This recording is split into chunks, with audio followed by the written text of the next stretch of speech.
তোমাকে আগে টার্গেট করতে হবে যে আমি এই 30টা কোশ্চেন কোথা থেকে ম্যানেজ করব।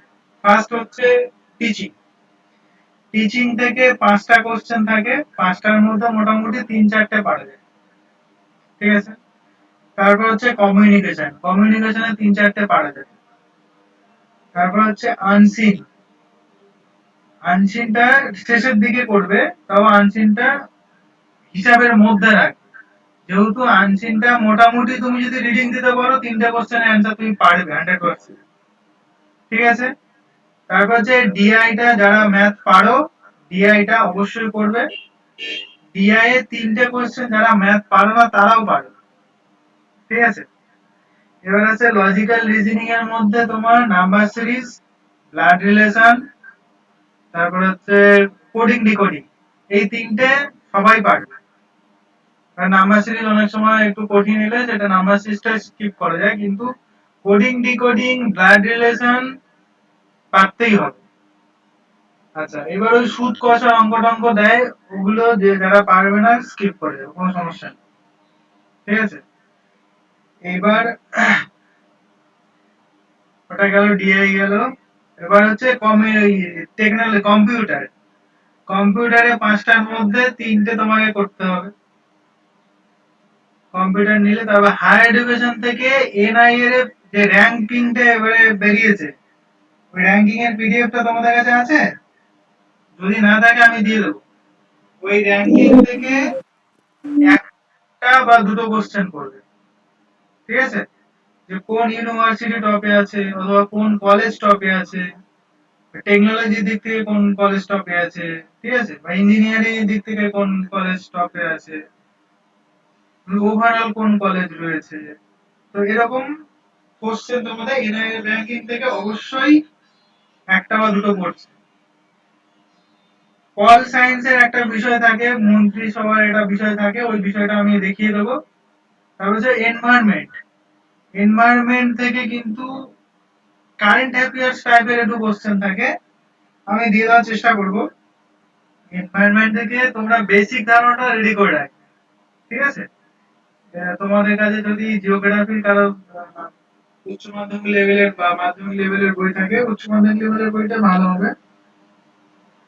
ওখান থেকে পরিবেশের পার্টটা একটু পড়ে নেবে, ঠিক আছে। মোটামুটি এইগুলো টার্গেট করে এগো, দেখবে যে 30 হয়ে যাচ্ছে। এবার যখন তুমি 100 মানে শিওর শট 30টা মেরে দিলে, দিয়ে আনচিনে চলে যাবে, আনচিনে চলে যাবে, আনচিনটা করবে, তারপর যেগুলো বাকি আছে এক এক এক করে ঠিক মারতে শুরু করবে, ঠিক আছে। আর কেউ ফাঁকা রাখবে না, সব কোশ্চেন কিন্তু গোল করে আসবে, কোনো কোশ্চেন বাদ দেবে না, ঠিক আছে। এই ভুলটা যেন না হয়। টাইম শর্ট থাকলেও চেষ্টা করবে যে সব কোশ্চেন গুলো যেন গোল করে আসতে পারে।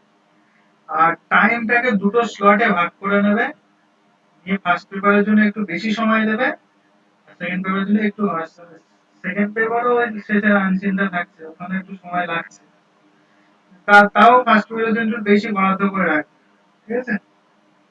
আচ্ছা, আনসিনটা একটু বলি। আনসিন তোমরা ঠিকই করো, আনসিন নিয়ে কোনো চাপ নেই। আনসিনে আগে কোশ্চেনটা একবার রিডিং দিয়ে নেবে, অপশন পড়ার দরকার নেই। কেউ বললে অপশন পড়ে নি, অপশন পড়ার দরকার নেই। অপশন পড়তে গেলে তোমাদের সময় একটু নষ্ট হবে, ঠিক আছে। 5টা কোশ্চেন থাকে, কোশ্চেন 5টা একটু পড়ে নেবে, নিয়ে যখন আনসিন পড়ছো তখন ওই কোশ্চেনের ওই জায়গাটা আনসিনের কোথায় আছে সেটা একটু মার্ক করবে, ঠিক আছে। কিভাবে মার্ক করবে, তোমরা তো এটাতে আর খাতা কলমে পরীক্ষা দিচ্ছ না, তাহলে মার্ক করবে কি করে? সেক্ষেত্রে তোমরা একটা কাজ করতে পারো, যে তোমাদের যে রাফ শিটটা দেবে সেখানে যদি একটু মানে সাংকেতিক ভাবে লিখে রাখবে, ধরো কোনো সাল কোশ্চেনে আছে, ওই সালটা একটু লিখে রাখবে, ঠিক আছে। দিয়ে আনচিনে দেখলে যে ওই সালটা কোথায় আছে, বা কোনো ব্যক্তির নাম, ঠিক আছে, যে এই ব্যক্তি এখানে জন্মগ্রহণ করেছে, এত সালে জন্মগ্রহণ করেছে, ব্যক্তির নামটা একটু যেটা কোশ্চেনে থাকবে সেটা একটু তুমি ওই রাফ শিটে কোথাও লিখে নিবে, নিয়ে দেখবে যে আনসিনের কোন জায়গাটা ওটা রয়েছে, তাহলে দেখবে অনেকটা স্মুথ হবে। আর এই অনলাইনে পরীক্ষা দেওয়া আনসিন একটু চাপের হয়ে যায়, কারণ একটা করে কোশ্চেন, তবে আনসিন, আবার আনসিন, একটা করে কোশ্চেন, ঠিক আছে? তো আগে একটু কোশ্চেনটা করে নেওয়ার চেষ্টা করবে, তারপর আনসিনটা অ্যাটেন্ড করবে, ঠিক আছে? এবং পড়তে পড়তেও যদি তোমাদের আবার কোশ্চেন দেখার প্রয়োজন পড়ে, সেটাও কোশ্চেনটা দেখে নিবে, নিয়ে তারপর করবে, ঠিক আছে? আনসিন থেকে খুব বেশি শেখানোর বা বোঝানোর কিছু নেই। আনসিনটা মেইনলি তোমাদের প্র্যাকটিস করতে হবে। আমি কয়েকটা আনসিন তোমাদের দিয়ে দেবো প্র্যাকটিস করার জন্য, প্র্যাকটিস করবে এবং যত পারো শর্ট টাইমে করার চেষ্টা করবে। আর কেউ ভুল করে আনসিন প্রথমে করতে যাবে না, সর্বনাশ হয়ে যাবে পরীক্ষা, ঠিক আছে? আনসিন একদম তুমি শিওর শট, তোমার পাস করার মতো মার্কস হয়ে গেছে, এবার তুমি আনসিনে যাও, ঠিক আছে? আগে গিয়ে লজিক্যাল গুলো করার চেষ্টা করবে, রিজনিং যেগুলো রয়েছে ওগুলো একটু করার চেষ্টা করবে। আচ্ছা তোমাদের ডিআইটা কখন করবো দাদা? কোনটা? ডিআইটা? ডিআইটা আনসিনের পরে ধরবে, আচ্ছা। ঠিক আছে? আনসিনের আনসিনের পরে ডিআই, বা ডিআই যদি তোমার দেখে সোজা মনে হয় তাহলে আনসিনে আগেও করতে হবে। কিন্তু যদি মনে হচ্ছে না একটু কঠিন আচ্ছা। দিয়েছে, তখন ওটাকে আনসিনের পরে চাপিয়ে দেবে। আর যদি দেখো যে একদম সোজা ডিআই দিয়ে দিয়েছে, যে তোমাদের যেহেতু অনেকগুলো শিফটে পরীক্ষা হচ্ছে, তো কোন শিফটে কোনটা কি কঠিন পড়বে কি বলা যায় না। সেক্ষেত্রে তোমরা যদি দেখো ডিআইটা সোজা করেছে পারবে, তাহলে তুমি করো। আমার কথা হচ্ছে তোমরা কোশ্চেনটা ঘেটে 30 মার্কস তুমি শিওর করে নাও, দিয়ে যা পারো করো। শিওর শটটা আমার দরকার। তুমি 30টা যদি শিওর মারো, তোমার 25টা 100% শিওর হবে, ঠিক আছে?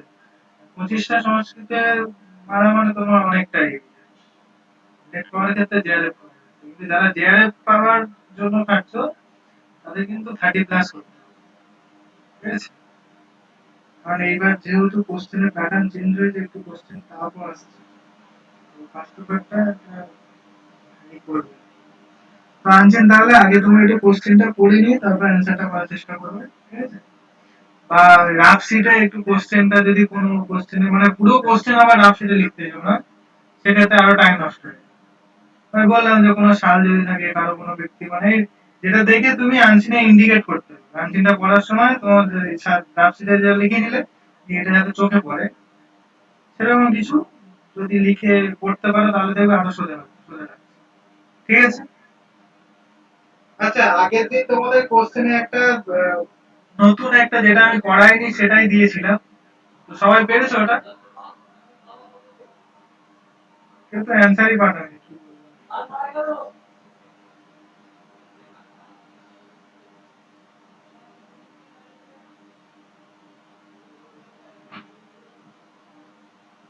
করেছিলে কেউ? না দাদা, আমার দাদা আমি সময় পাইনি, বাড়িতে একটু কাজ ছিল, বাড়িতে লোক লেগেছে, কাজ হচ্ছে।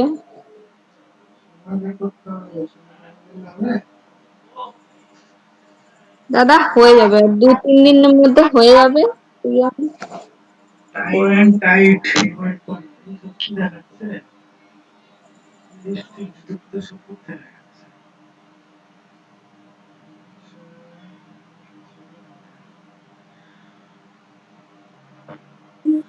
দাদা হ্যাঁ বলছি কি, আগে আমাদের সাবজেক্ট করে টাইম বাঁচিয়ে জেনারেল পেপারটা পরে করাটা না, ভালো হবে? একদমই না, একদমই না, এই ভুলটা কেউ করবে না। আগে আগে ফার্স্ট পেপার, ঠিক আছে? আচ্ছা। হ্যাঁ। একদম আগে গিয়ে ফার্স্ট ফ্রেশ মাইন্ডে ফার্স্ট পেপার করবে, ঠিক আছে? আচ্ছা আচ্ছা, ঠিক সাবজেক্ট আছে। তুমি পারবে।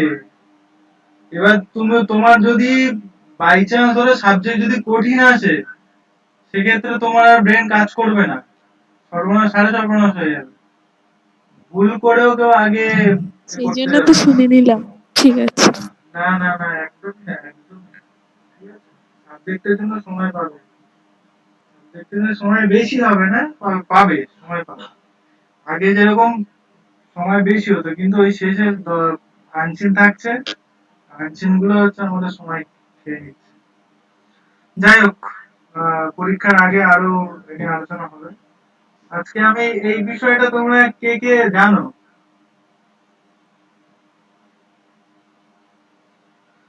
বলছে in the following question answer are to be based number in diagram given below where the triangle represent doctor.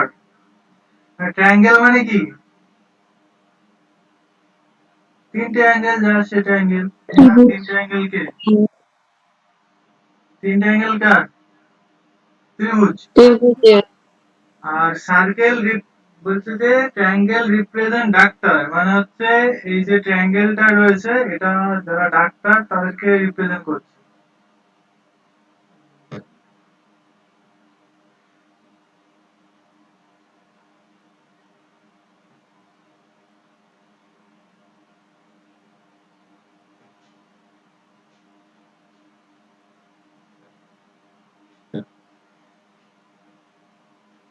তাহলে এটা আমার ত্রিভুজ, এটা হচ্ছে আমার ডক্টর। তারপর কি বলছে? The circle present player. Circle মানে বৃত্ত, আমরা জানি বৃত্ত হচ্ছে প্লেয়ার। আর রেক্টাঙ্গেল রিপ্রেজেন্ট আর্টিস্ট। রেক্টাঙ্গেল মানে আয়তক্ষেত্র, আয়তক্ষেত্র আর্টিস্ট। ঠিক আছে, এটা আমরা বুঝে গেলাম। এইবার আমরা কোশ্চেনে যাব। বলছে যে which number space in diagram represent doctor who are also player and artist. বলছে যে এই ডায়াগ্রামের মধ্যে কোন সংখ্যা আছে যেটা ডাক্তার, তারপরে বলছে হচ্ছে প্লেয়ার এবং আর্টিস্ট। ঠিক আছে, তো আমরা আগে ডাক্তার দেখব, ডাক্তারের মধ্যে কে কে আছে দেখব। ঠিক আছে, দেখো ডাক্তারের মধ্যে কে কে আছে? 4 আছে, 3 আছে, 2 আছে, 5 ও রয়েছে। ঠিক আছে, এবার কি বলছে যে সে আবার প্লেয়ার। প্লেয়ার মানে হচ্ছে সে ত্রিভুজের এই সার্কেলের মধ্যেও থাকবে। দেখো সার্কেলের মধ্যে কি কি আছে? 4 আছে, 5 আছে, মানে এই দুটো বাদ চলে গেল, 2 আর 3 বাদ চলে গেল। ঠিক আছে, 4 আর 5 এর মধ্যে হবে একটা, আমরা বুঝতে পারছি। এবার বলছে সে আবার আর্টিস্ট। আর্টিস্ট মানে কি? যে রেক্টাঙ্গেলের মধ্যে থাকবে। দেখো রেক্টাঙ্গেলের মধ্যে কি আছে? 5 আছে, তার মানে 4টা বাদ। তাহলে কোনটা অ্যান্সার হবে? D, option D. Option D 5। কে বুঝতে পারবেন? বোঝা গেছে? একবার বলো। আরেকবার বলবো।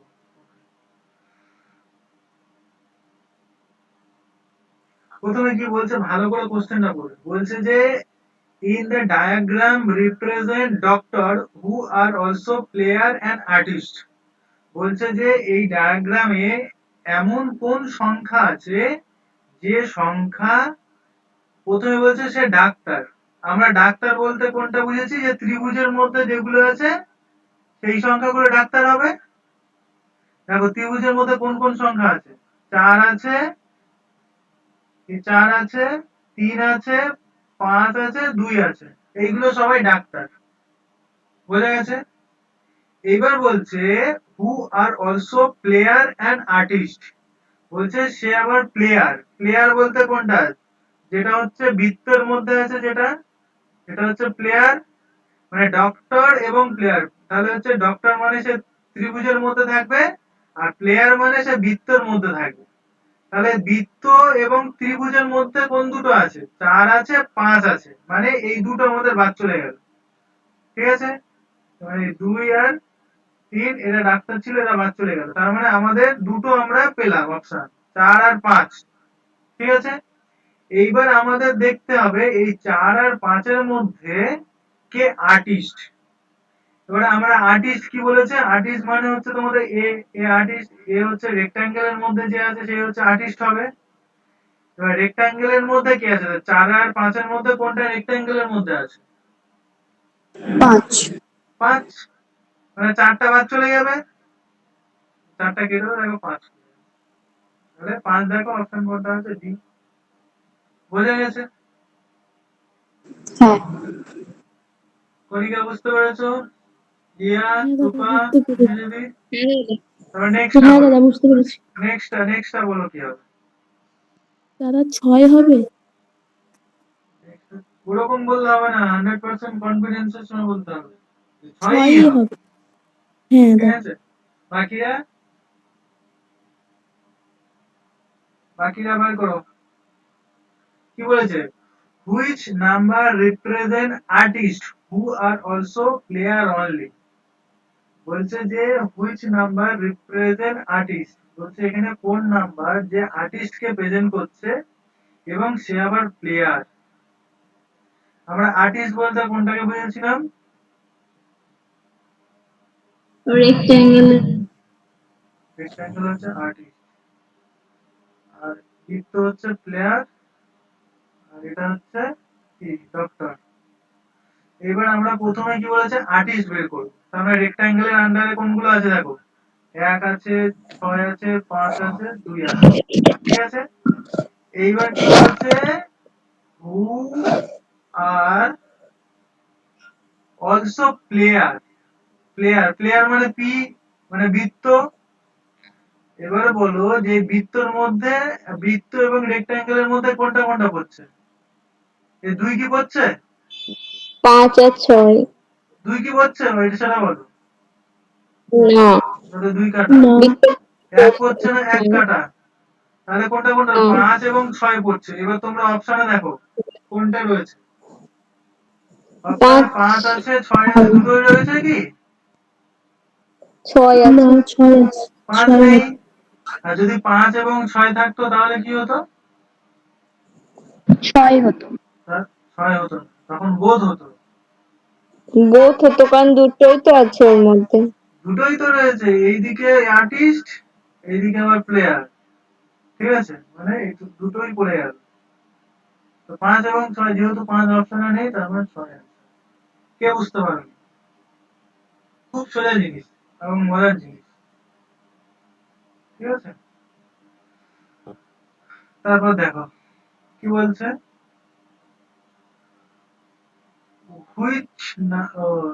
Which number represent artist who are neither player not doctor?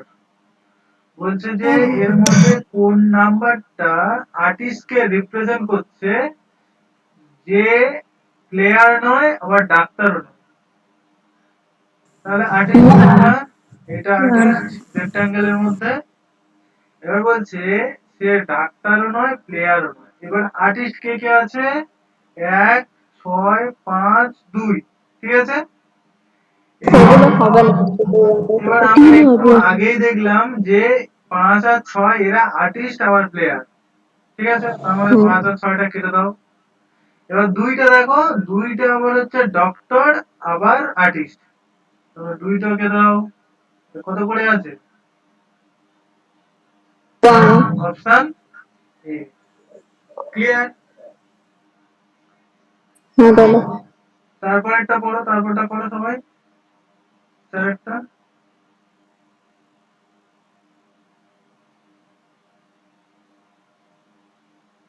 বলছে which number represent doctor who are neither player nor artist?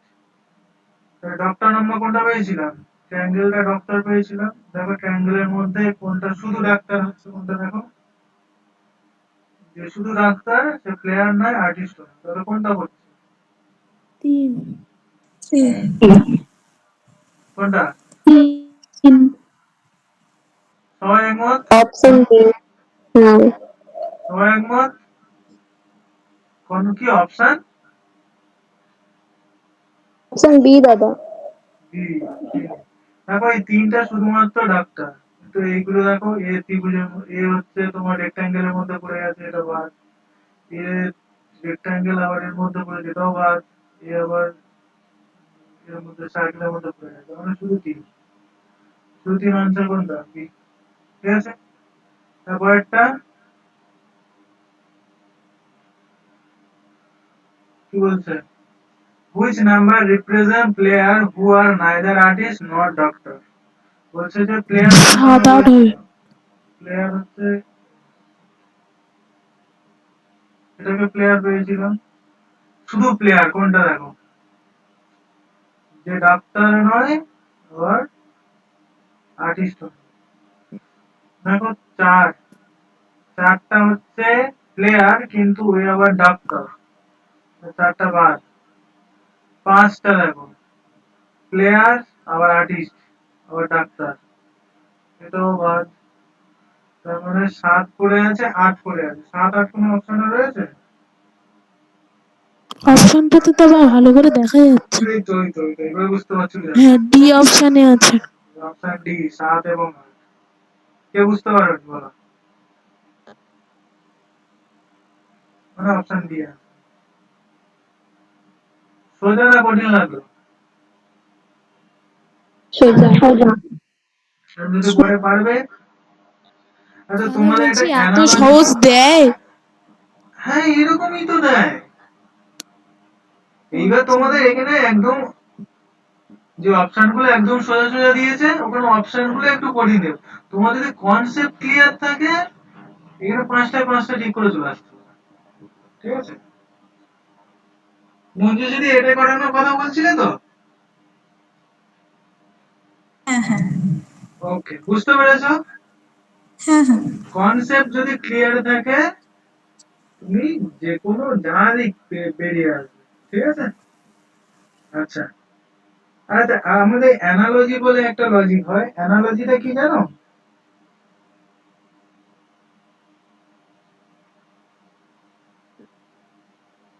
ধরো সাপোজ এরকম দিল যে টাকা টাকা দিনার, তারপর হচ্ছে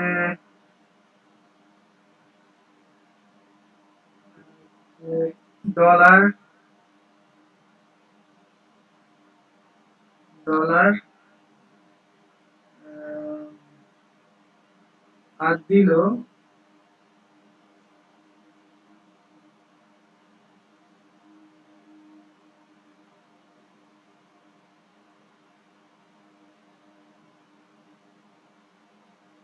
ধরো ডগ। ঠিক আছে? এইবার এরকম তোমাদের দিয়ে বলতে পারে যে এর মধ্যে অড কোনটা সেটা নির্বাচন করো।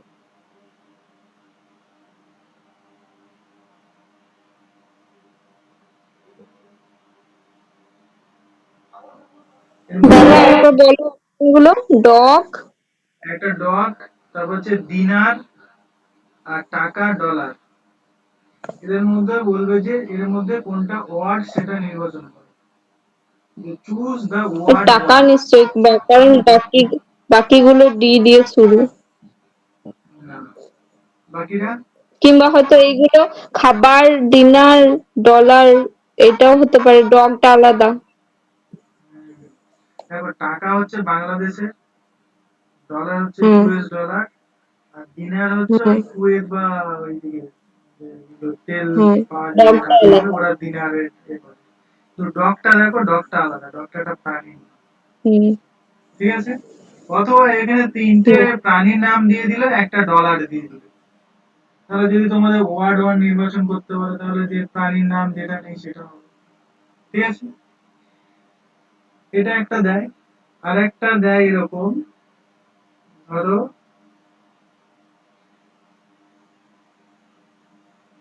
ধরো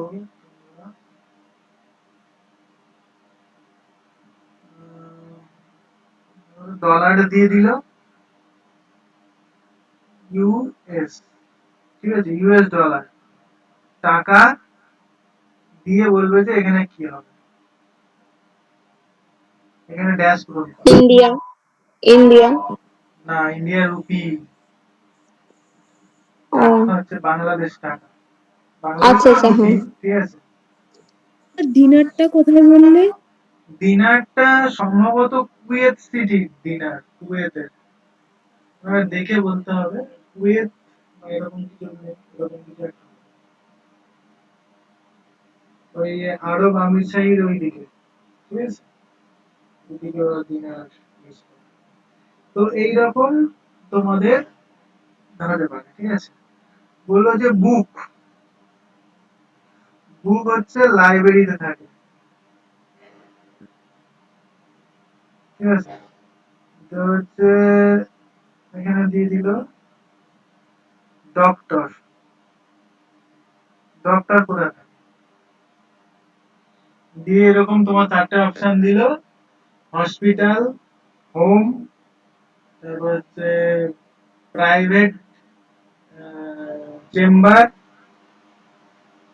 আর হচ্ছে ইউনিভার্সিটি। কোনটা হবে?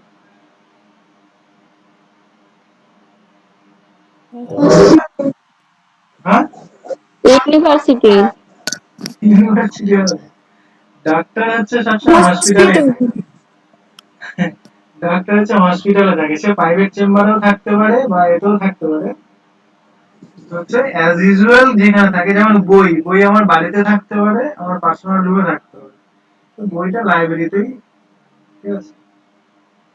তাহলে এরকম দিয়ে দিল টেবিল। টেবিল, উড,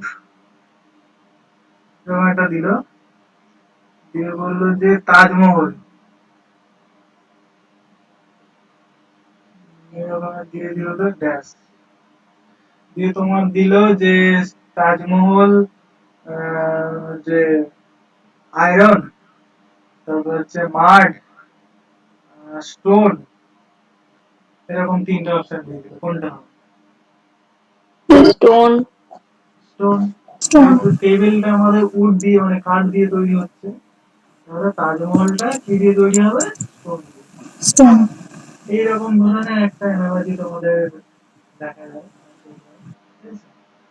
তো এইগুলো একটু খেয়াল করে করবে। ঠিক আছে? কোডিং ডিকোডিং তো দেখালাম, এগুলো সব পেরেছো? সোজা যেগুলো তোমরা প্র্যাকটিস করলে পেরে যাবে। ঠিক আছে? চলো, আজকে একটু কষ্টকর হলো।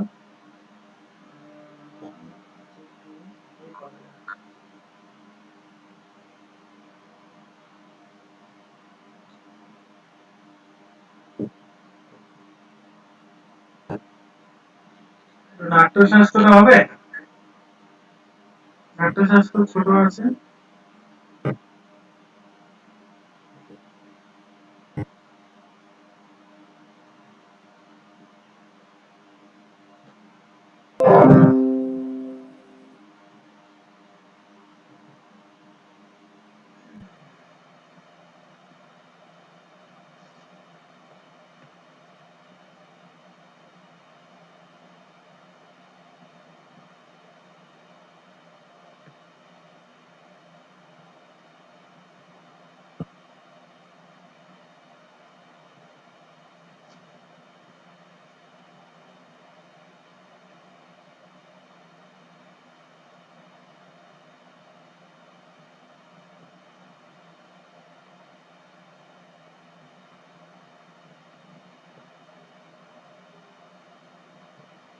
দেখতে পাচ্ছ সবাই?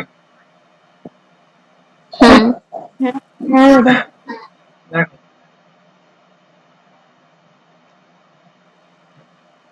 এই নাট্যশাস্ত্র হচ্ছে আমাদের সংস্কৃত সাহিত্যের প্রথম শাস্ত্রীয় গ্রন্থ।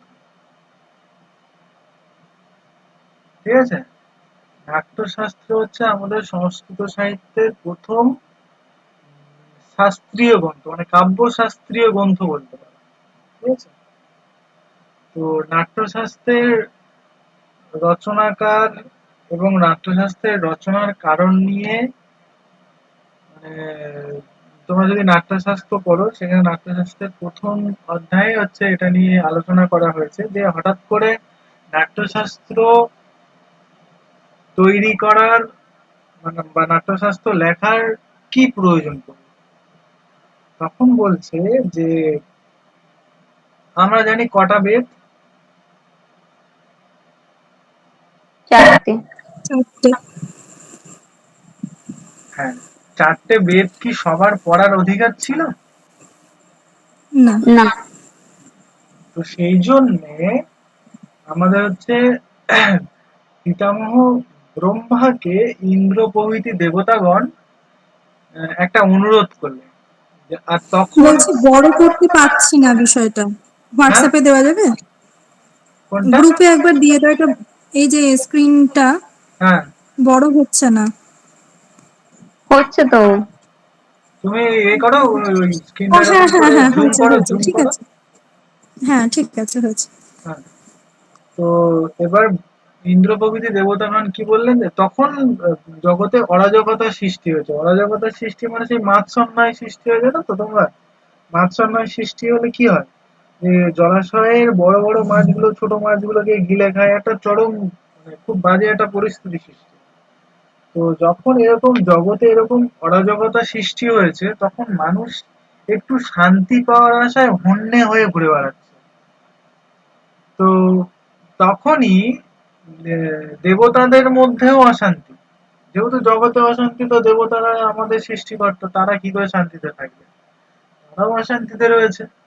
তো সেই জন্য তারা কি বললো, যে আচ্ছা আপনি আহ, যা সমস্যার সমাধান হচ্ছে, আমাদের মুশকিল আসান হচ্ছে তোমার ব্রহ্মদেব, মানে ব্রহ্মা, পিতামহ ব্রহ্মা।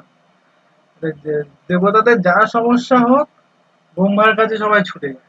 ঠিক আছে, দিয়ে ব্রহ্মার কাছে গেল, ব্রহ্মাকে বলছে, পিতামহ আপনি এমন কিছু খেলনা টাইপ বা আমাদের রিক্রিয়েশন করার জন্য কিছু কিরণীয়ক, কিরণীয়ক মানে অ্যাকচুয়ালি খেলনা, বলছে খেলনার নাই, আপনি কিছু একটা সৃষ্টি করুন, যে যা দেখে আমাদের একটু মনে আনন্দ জাগবে, আমরা একটু আনন্দিত হব, আমাদের একটু রিক্রিয়েশন হবে, এবং ধরুন সারাদিন কাজ করে আসার পর আমরা ওটা দেখে আমাদের মনে একটা শান্তি লাগবে। তোমরা দেখবে যে তোমাদের বাড়িতে বাবা বা দাদা যারা কাজে যায়, তারা এসে দেখবে যে সন্ধ্যাবেলা তারা সারাদিন খেটে খুটে আসে, সন্ধ্যাবেলা একটু সিরিয়াল দেখে বা টিভি দেখে, বা মায়ের কথা ধরো, মা সারাদিন সংসারে কাজ করে, দেখবে সন্ধ্যাবেলা একটু রিক্রিয়েশন করার জন্য একটু টিভি দেখে।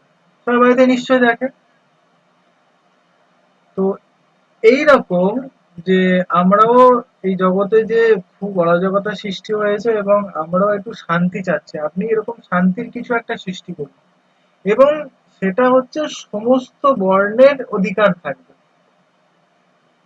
তো সেই জন্য মানে যেহেতু চারটে বেদে শূদ্রদের অধিকার ছিল না, তো সেই জন্য ওনারা বললেন যে এমন কিছু সৃষ্টি করুন সেখানে শূদ্রদেরও অধিকার থাকবে।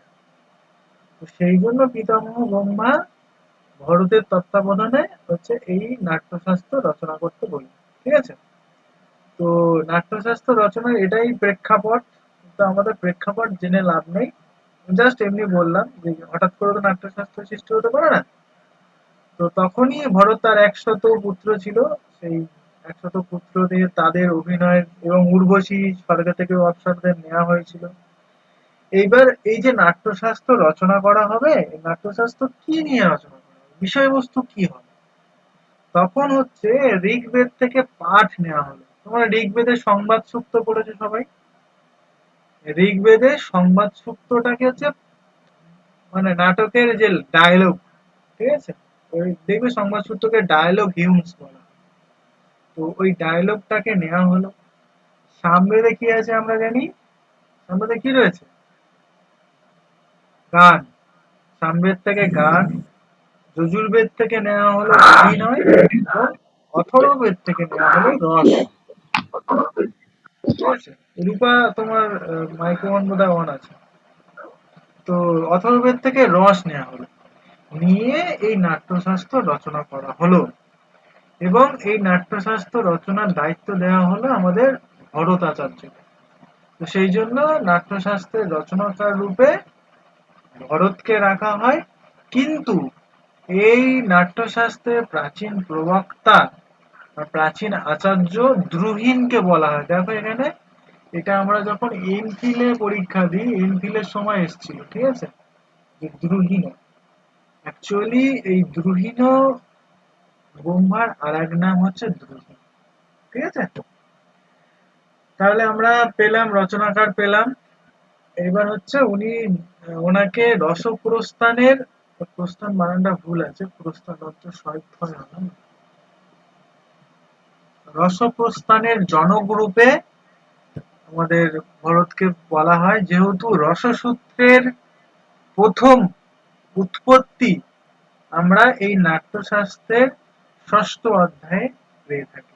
ঠিক আছে, রসবিকল্প নামক অধ্যায়ে আমরা পেয়ে থাকি। সেই জন্য ওনাকে সরাসরি উনি কোথাও বলছেন না যে আমি রস সম্প্রদায়ের প্রতিষ্ঠা করছি, কিন্তু যেহেতু উনি রসকেই মূলত হাইলাইট করেছেন এবং প্রাধান্য দিয়েছেন, সেই জন্য ওনাকে রসপ্রস্থানের প্রতিষ্ঠাতা বলা হয়। কিন্তু এই প্রস্থানের যদি প্রকৃত প্রতিষ্ঠাতা রূপে কাউকে ধরা হয়, যে পরবর্তীকালে এই রস নিয়ে অনেক গবেষণা করেছেন এবং ডিটেলসে রসটাকে রিপ্রেজেন্ট করেছেন, তিনি হচ্ছেন আমাদের আচার্য বিশ্বনাথ। তিনি বলেছেন যে বাক্যম রসাত্মকম কাব্যম, আমরা পড়েছি। তো এইবার আমরা আসি যে ভরতাচার্যের সময়কাল বা নাট্যশাস্ত্র কখন রচনা করা হচ্ছে। তো এই নাট্যশাস্ত্র রচনা করা হচ্ছে খ্রিস্টপূর্ব দ্বিতীয় শতক থেকে খ্রিস্টীয় দ্বিতীয় শতক। তোমাদের আগের দিন এই খ্রিস্টপূর্ব এবং খ্রিস্টাব্দ এই বিষয়টা তোমাদের বলেছিলাম, সবার খেয়াল আছে নিশ্চয়ই। হ্যাঁ দাদা। তো ওই খ্রিস্টপূর্ব থেকে এই খ্রিস্টীয় এরকম মাঝামাঝি একটা সময়কালকে ধরা হচ্ছে। এর কোনো নির্দিষ্ট সময়কাল আজও পর্যন্ত কোনো পণ্ডিত বা কোনো ঐতিহাসিক উদ্ধার করতে পারেননি। এটাকে আনুমানিক এরকম ধরা হয় যে দ্বিতীয় খ্রিস্টপূর্ব দ্বিতীয় থেকে খ্রিস্টীয় দ্বিতীয় শতক এই সময়টার মধ্যে। এটাকে এর আগে প্রায় লেখা উচিত ছিল, ঠিক আছে, তোমরা লিখে নিও। এবার কি বলছে, এর 36টা অধ্যায় রয়েছে। ঠিক আছে, 36টা অধ্যায় রয়েছে, 6000 শ্লোক রয়েছে। এবার কি বলছে, এর দ্বিতীয় অধ্যায় আমাদের পাঠ্য রয়েছে দ্বিতীয় এবং ষষ্ঠ অধ্যায় সম্ভবত। তো প্রথমে আমরা দ্বিতীয় অধ্যায়ে যাব। দ্বিতীয় অধ্যায়ে কি রয়েছে? দ্বিতীয় অধ্যায়ের নাম হচ্ছে প্রেক্ষাগৃহ লক্ষণম। একদম সোজা কোশ্চেন হয় এই নাট্যশাস্ত্র থেকে, কোনো জটিল কোশ্চেন হয় না। তো দ্বিতীয় অধ্যায় এরকম বলে যে দ্বিতীয় নাট্যশাস্ত্রস্য দ্বিতীয় অধ্যায়স্য নামও কি, এরকম তোমাদের প্রশ্ন সিম্পল। তো আমরা দ্বিতীয় অধ্যায়ের নাম জানবো প্রেক্ষাগৃহ লক্ষণম।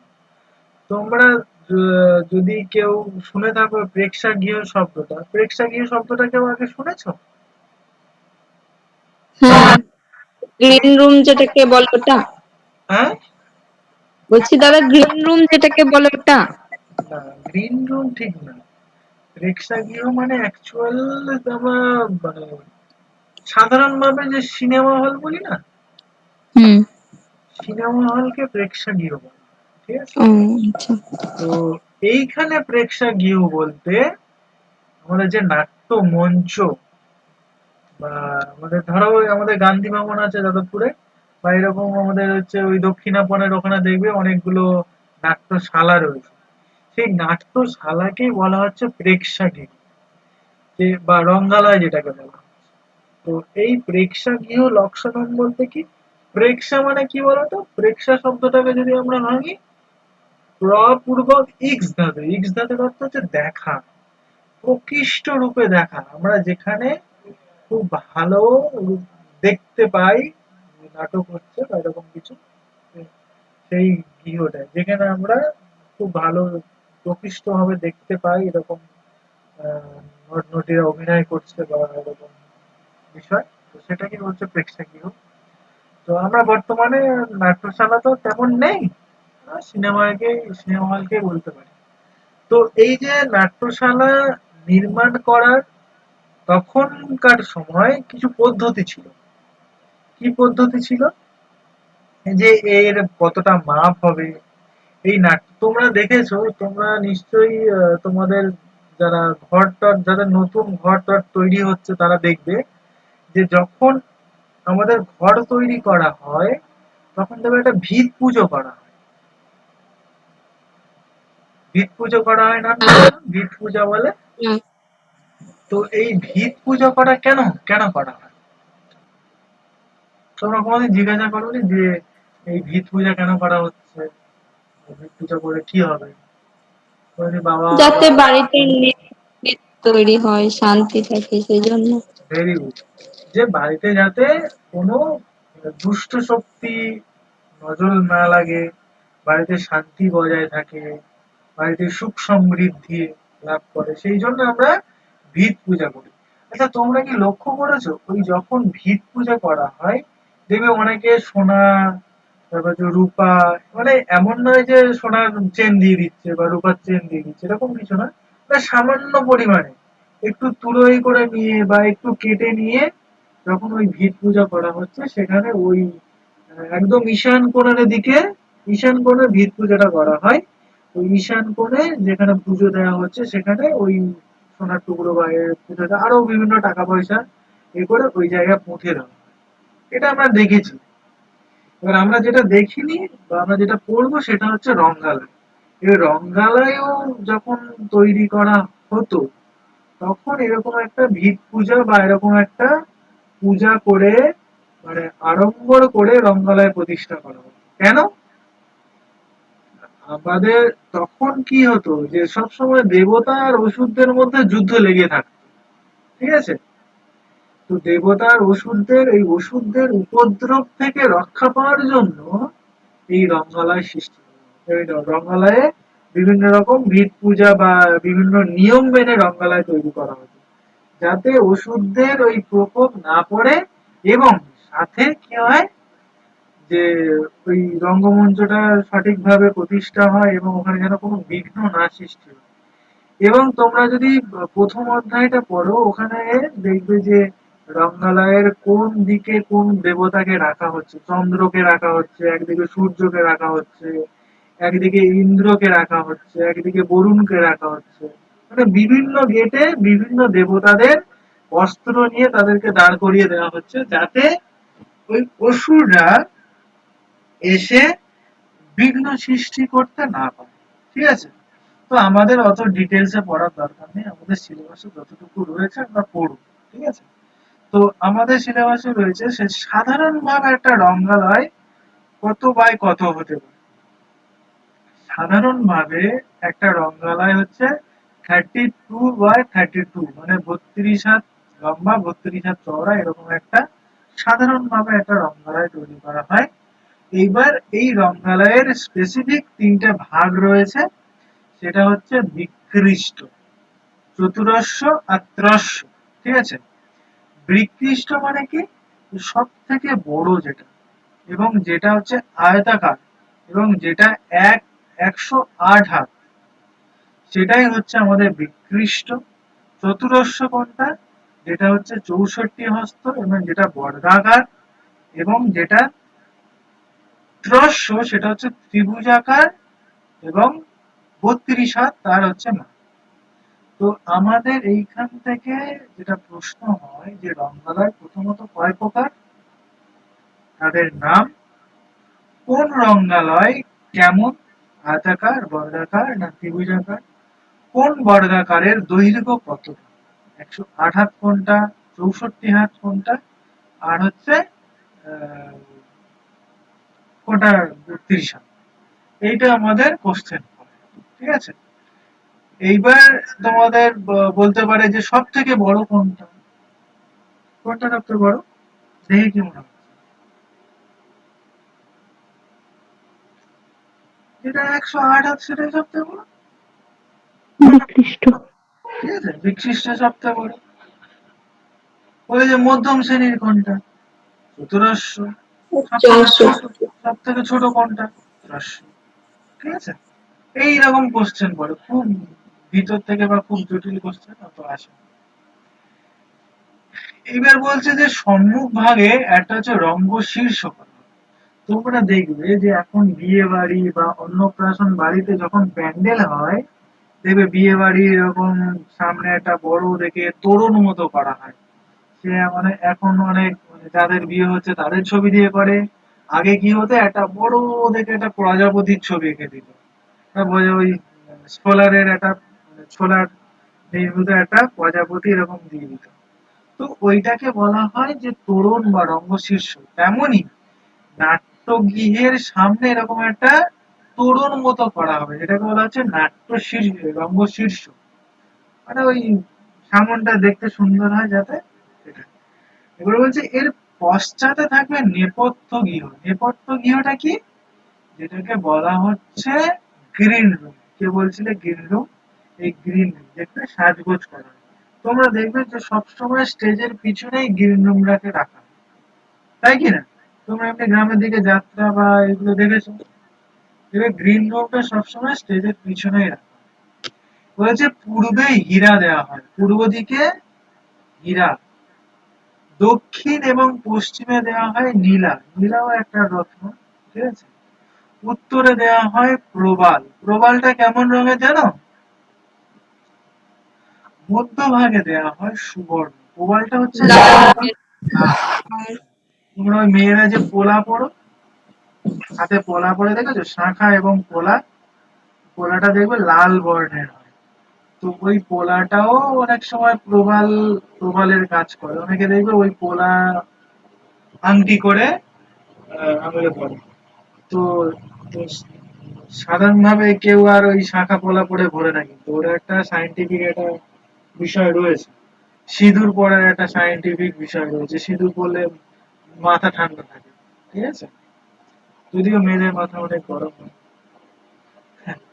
যাই হোক, তারপরে কি বলছে যে মর্তবাসী নাম রঙ্গ। এবার বলছে যারা মর্তবাসী মানে আমরা সাধারণ মানুষ যারা এই পৃথিবীতে বসবাস করি, তাদের যে রঙ্গালয়, ঠিক আছে, তাদের এই রঙ্গালয় কয় প্রকার, সেটা হচ্ছে এই কয় প্রকার বলে তাদের রঙ্গালয়ের মানে মাপটা কি হয়। তখন বলছে 32x64, ঠিক আছে। আর সাধারণ ভাবে কি বললাম 32x32। আর এমনি আমাদের মতো লোকদের জন্য আমরা যে রঙ্গালয় তৈরি করব, তার মাপ হবে 32x64, মানে 32 হাত ধরো এ, প্রস্থ হলো, 64 হাত দৈর্ঘ্য। বলছে রঙ্গ শীর্ষ হচ্ছে রঙ্গপীঠ, রঙ্গপীঠ শীর্ষ প্রত্যাবন্ত ষষ্ঠ দ্বারুপ সমন্বিত, মানে রঙ্গ শীর্ষ যেটা, সেই রঙ্গ শীর্ষ 6টা কাঠ দিয়ে নির্মিত হবে। এবার বলছে যে মত্ত বারণী, মত্ত বারণীটা কি বলছে, যে রঙ্গপীঠর্ষ পার্শ্বেতু কর্তব্য মত্ত বারণী চতুস্তম্ভা সমাযুক্তা রঙ্গপীঠ প্রমাণত অর্ধহস্তা ছেদেন কর্তব্য মত্ত বারণী। মানে যখন ওই মানে সামনে যে রঙ্গ শীর্ষটা করা হচ্ছে, তার মানে কাছাকাছি হচ্ছে এই মত্ত বারণীটা তৈরি করতে হয়। এবং এটা হচ্ছে 4টি প্লেয়ার, মানে ওই যে প্লেয়ার দেওয়া থাকে, হ্যাঁ। এবং সেই 4টি প্লেয়ারের মাঝে হচ্ছে অর্ধ হস্ত সেধেন করতে হবে, মানে হাফ হাত অন্তর অন্তর 4টে স্তম্ভ দিয়ে এই রঙ্গপীঠের এই মর্তবাণীটা তৈরি করতে হবে। তো আসে না, কিন্তু এই মাপটা তোমরা একটু জেনে রাখো, ঠিক আছে। মাপটা দু একবার এসেছিল যে 8 অনু সমান 1 রজ, 8 রজ সমান 1 বালো, 8 বালো সমান 1 লিখা, 8 লিখা সমান 1 জুকা, 8 জুকা সমান 1 জব, 8 জব সমান 1 অঙ্গুলি, 24 অঙ্গুলি সমান 1 হস্ত, আর 4 হস্ত সমান 1 দণ্ড। মনে থাকবে, একটু পড়লেই এটা মনে থেকে যাবে, অসুবিধা নেই। তারপর বলছে যে স্থাপনে বামফনে দাতব্যম ঘিত পয়সম মধুপ অর্কস্তথা রাজ্ঞে কর্তৃভ্রষ্ট গৌর উদয়। বলছে যখন তুমি তোমরা দেখবে যে ভিত পুজো করার সময় কিন্তু লোক খায়, বা অনেকে ছাদ ফেললে লোক খায়। তো এখানেও সেই খাওয়ানোর একটা পদ্ধতি এখানে ছিল, যেটা আমরা প্রাচীন কাল থেকে আমরা এটাকে অনুকরণ করে আসছি। বলছে যখন স্থাপন করে তখন ব্রাহ্মণে বস্ত দাতব্যম ঘৃত পায়সম, ব্রাহ্মণকে কি দিতে হবে, ঘি মিশ্রিত পায়েস দিতে হবে। আর রাজ্ঞে কি দিতে হবে, মানে রাজাকে দিতে হবে মধুপ অর্ক, মানে মধু মেশানো কোন একটা খাবার দিতে হবে, ঠিক আছে। আর কর্তৃভ্যস্ত গৌর উদয়, মানে যারা যে কর্তা থাকবে বা যে তৈরি করবে, তাদেরকে কি দিতে হবে, গুড় মিশ্রিত ওজন, মানে ভাত, গুড় মিশ্রিত ভাত। তো এইটা আমাদের মোটামুটি দ্বিতীয় অধ্যায়, এখান থেকে এইটুকু পড়লেই হবে, ঠিক আছে। এইবার আছে আমাদের যে সেকেন্ড চ্যাপ্টার, মানে সেকেন্ড চ্যাপ্টার বলবো না, আমাদের টপিক যেটা আমাদের নেটে রয়েছে সেটা হচ্ছে যে ষষ্ঠ অধ্যায়। ষষ্ঠ অধ্যায়ের নামটা একাধিকবার পরীক্ষায় এসছে, তো তাও তোমরা খেয়াল রাখবে। ষষ্ঠ অধ্যায়ের নাম হচ্ছে রসবিকল্প। রসবিকল্প নাম শুনেই আমরা বুঝতে পারছি যে এখানে রস নিয়েই কোনো একটা কিছু আলোচনা করা হবে, ঠিক আছে?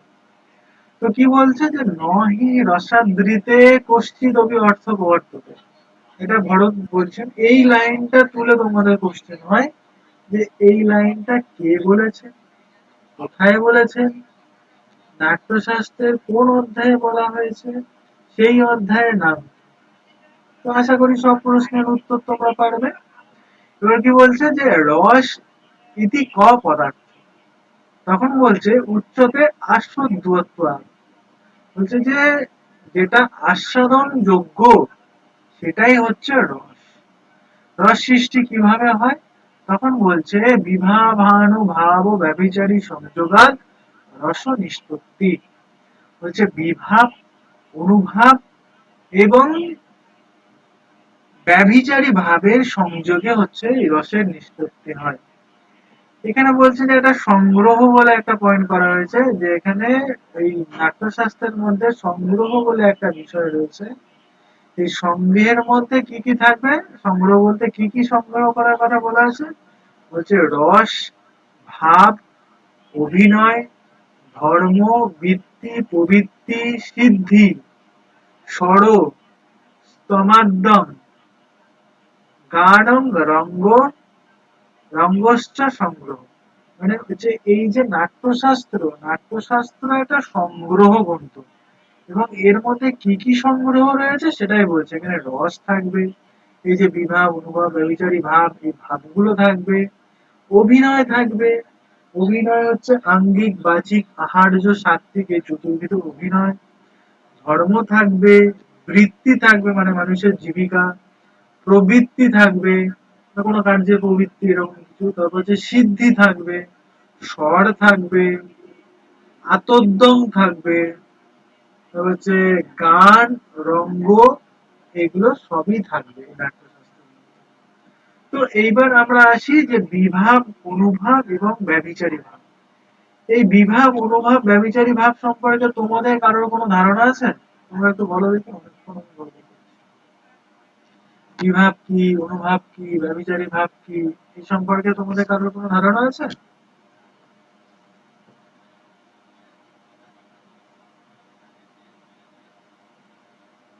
ঘুমিয়ে গেলে নাকি সবাই? হ্যালো? দাদা ব্যভিচারী ভাবটা মানে বিপরীত কিছু এরকম। হ্যাঁ, বিভাব কি, অনুভাব কি, আর ব্যভিচারী ভাবটা কি?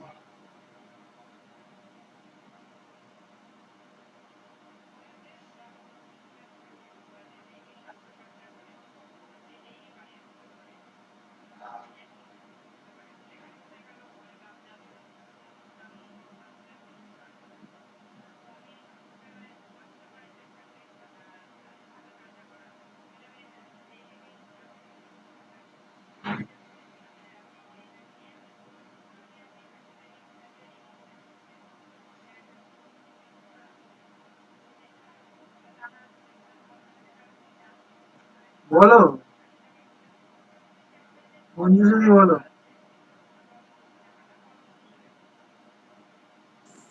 জানি না এটা। বিভাব হচ্ছে আমাদের স্থায়ী চিত্তবৃত্তি, ঠিক আছে?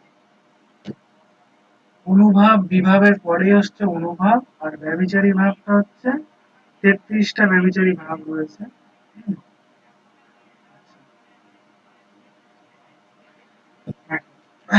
বিভাগটা কি বললে? যেটা বলছি, বিভাব হচ্ছে আমাদের স্থায়ী চিত্তবৃত্তি। আচ্ছা, বিভাব হচ্ছে আহ তোমরা দেখতে পাও না, না? স্ক্রিনে, এরকম স্ক্রিনে লিখছে, দেখা যাচ্ছে? দেখা যাচ্ছে? বাহ। তবে কে সেদিন বললো দেখা যায় না? আচ্ছা, যাই হোক। আমি একটু ছবি এঁকে বোঝাই, ঠিক আছে? বা একটু উদাহরণ দিয়ে বলি যে সাপোজ ধরো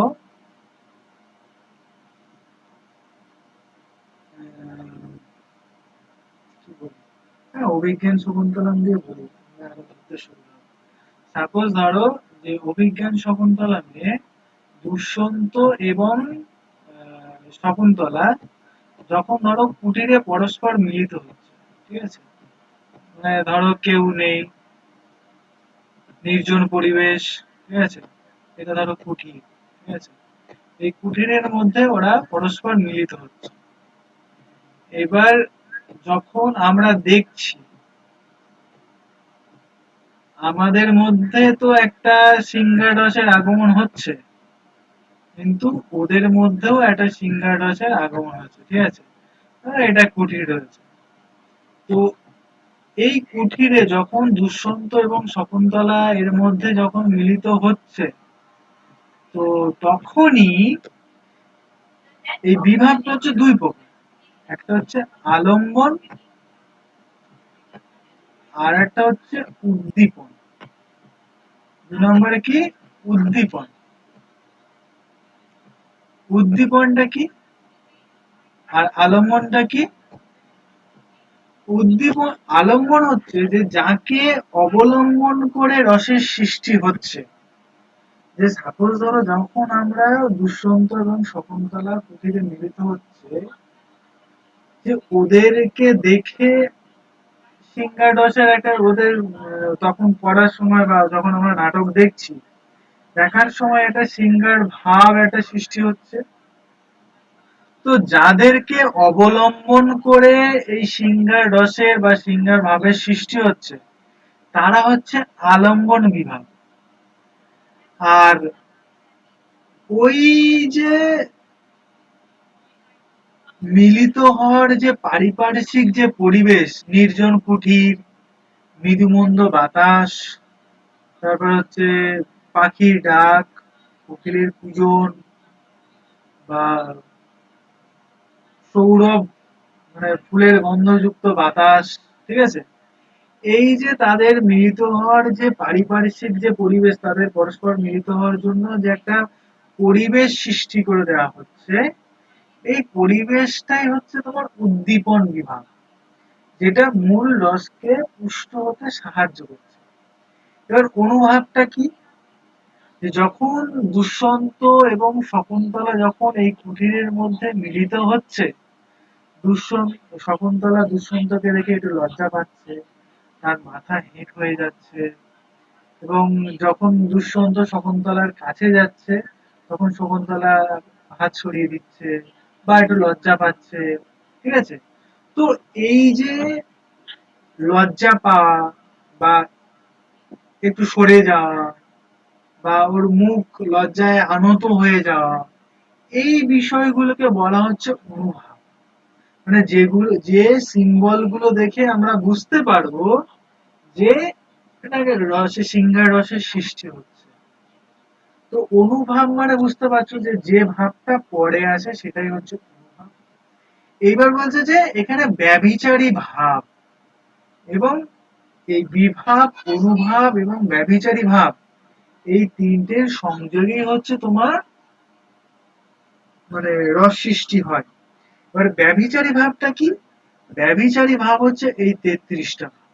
এই 33টা ভাব যেমন নির্বেদ, গ্লানি, শঙ্কা, অসূয়া, মদ, শ্রম, মানে এই যে 33টা ব্যভিচারী ভাব, এটাই যে শুধুমাত্র যে সিংহার রসের কাজে লাগে তা না, এটা টোটাল আমাদের যে 9টা রস রয়েছে সেই 9টা রসের মধ্যে এর কোনো না কোনোটা লাগে। যেমন এখানে আমাদের যেটা লাগতে পারে সেটা হচ্ছে যে চিন্তা, ঠিক আছে। এই চিন্তাটা আমাদের ধরো সাপোজ ওরা দুজনে মিলিত হচ্ছে যখন, তখন শকুন্তলার মনে একটা চিন্তা হচ্ছে যে আমি এরকম ভাবে মিলিত হচ্ছি, আমার পিতা কর্ণ কি ভাববে, ওই যে গৌতমী কি ভাববে, এই একটা চিন্তা ওর মধ্যে কাজ করছে, ঠিক আছে। তারপর ওর একটা ভয় কাজ করছে, শঙ্কা, যে কি হবে, এরকম ভাবে এরকম ভাবে আমরা পরস্পর মিলিত হচ্ছি, এটা ঠিক হচ্ছে না। এটা হচ্ছে বীড়া, বীড়া মানে লজ্জা। তো তো দুষ্যন্তকে দেখে ও লজ্জা পেয়ে যাচ্ছে। তো এই যে বিষয়গুলো, এই বিষয়গুলো এই সিঙ্গারডসকে পরিপুষ্ট হতে সাহায্য করছে। সেই জন্য এই বিষয়, কিন্তু এটা মূল বিষয় না। একটা সিঙ্গারডস যদি সৃষ্টি হয় তার সব থেকে যেটা বেশি প্রয়োজন সেটা হচ্ছে স্থায়ী ভাব। স্থায়ী ভাবটা হচ্ছে তোমার রতি। রতিটা প্রয়োজন, রতি হচ্ছে স্থায়ী ভাব।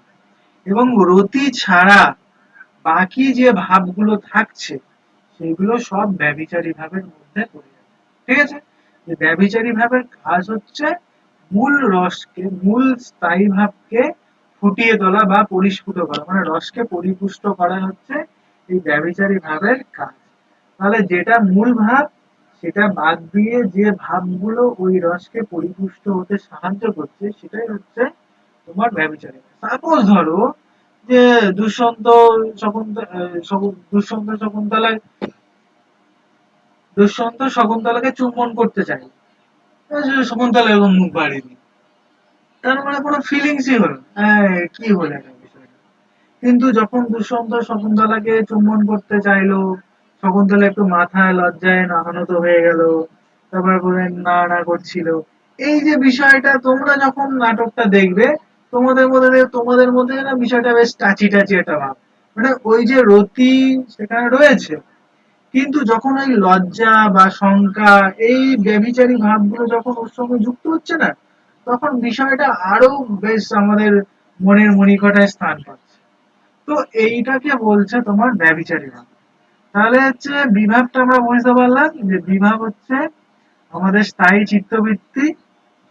এবং এইটা হচ্ছে স্থায়ী চিত্তবৃত্তিটা কার মধ্যে থাকে, যে ওই যাদেরকে অবলম্বন করে হচ্ছে রসের সৃষ্টি হচ্ছে তাদের মধ্যে স্থায়ী চিত্তবৃত্তি থাকে। এবং এই বিভাব হচ্ছে দুই প্রকার, একটা হচ্ছে আলম্বন বিভাব, একটা উদ্দীপন বিভাব। আলম্বন বিভাবের মধ্যে আমাদের স্থায়ী চিত্তবৃত্তি গুলো থাকে। স্থায়ী চিত্তবৃত্তি বলতে কি, রাগ, সরি, আমাদের হচ্ছে এই যে হাসি, কান্না, দুঃখ, তারপর হচ্ছে অভিমান, এগুলো যে আমাদের স্থায়ী চিত্তবৃত্তি, যেটা আমাদের জন্মের সঙ্গে সঙ্গেই আমাদের মধ্যে ইনজেক্ট করে দেওয়া হয়েছে। ঠিক আছে? সেটাকে, এটা আলম্বন বিভাবের মধ্যেই থাকছে, মানে আহ, যে নায়ক নায়িকাকে অবলম্বন করে রসের সৃষ্টি হচ্ছে এদের মধ্যে। উদ্দীপন বিভাব বললাম যে রসকে পরিপুষ্ট হতে যে সাহায্য করছে যে পারিপার্শ্বিক পরিবেশ, সেটাই হচ্ছে উদ্দীপন বিভাব।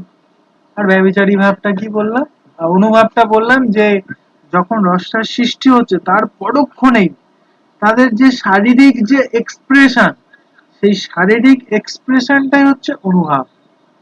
এবং এই তারপরে হচ্ছে ব্যভিচারী ভাব, আরো কিছু এক্সপ্রেশন অ্যাড হচ্ছে, যেটা মূল নয় কিন্তু এই রসকে পরিস্ফুট হতে সাহায্য করছে, সেটাই হচ্ছে তোমার ব্যভিচারী ভাব। ঠিক আছে? তো এইগুলো সব মিলিয়ে মানে এতগুলো প্রসেস ফ্র্যাকশন অফ সেকেন্ডের মধ্যে হয়।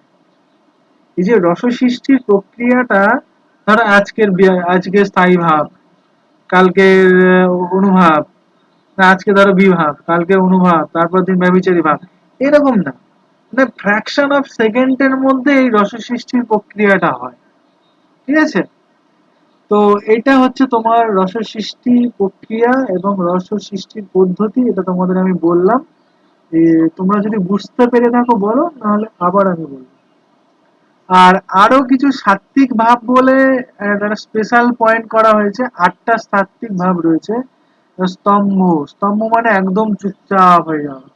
সেদো মানে হচ্ছে এই যে দেখবে তোমরা যারা অভিনয় করে দেখবে যে হঠাৎ করে ঘামছে, প্রচুর ঘামছে, তো এই যে ঘামা, তারপর তো চুপচাপ হয়ে যাওয়া, রোমাঞ্চ, গায়ে কাঁটা দিয়ে উঠছে। সরস্বাদ মানে হচ্ছে গলা ভেঙে ভেঙে যাচ্ছে। বেপথু মানে কাঁপতে শুরু করছে। বৈবর্ণ মানে একটা যে ফ্যাকাশে ভাব চলে আসছে। অশ্রু, কাঁদতে শুরু করছে, হাও হাও করে কাঁদছে। প্রলয়, প্রলয় মানে হচ্ছে ওই স্তম্ভের মতোই আর কি, যেন সব শেষ হয়ে গেল, একদম নিশ্চুপ হয়ে গেল, এটা হচ্ছে প্রলয়। তো এই যে ভাবগুলো, এটা মেনলি হচ্ছে তোমার ওই সাত্ত্বিক প্রকৃতির যারা তোমার অভিনেতা হয় তাদের মধ্যে অধিকাংশ এই ভাবগুলোকে দেখা যায়। সেজন্য এটাকে সাত্ত্বিক ভাব এরকম নাম দেওয়া হচ্ছে, যদিও এই ভাবগুলো এমনি সাধারণ মানুষের মধ্যেও থাকতে পারে। কিন্তু এটা স্পেশালি ওই সাত্ত্বিক যারা সাধু সন্ত ব্যক্তি তাদের মধ্যে এই ভাবগুলো প্রকটিত হয়ে থাকে বলে এটা হচ্ছে সাত্ত্বিক ভাব এর নাম দেওয়া হয়েছে। তো এটাও আমাদের অনেক সময় রস সৃষ্টি হতে বা অভিনয়কে হৃদয় গ্রাহ্য করতে এই ভাবগুলো কাজে লাগে। ঠিক আছে, তো এই তোমাদের তোমাদের রসসূত্র। যদি না বুঝতে না বুঝতে পারো বলো, আবার আমি বলবো তোমাদের। বুঝতে পেরেছো সবাই?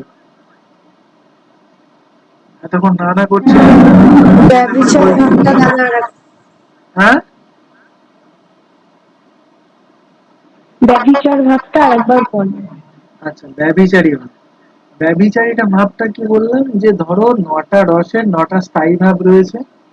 যেমন সিংহার রস হতে গেলে তোমার রতি প্রয়োজন, হাস্য রস হতে গেলে তোমার হাস প্রয়োজন, করুণ রস হতে গেলে তোমার শোক প্রয়োজন।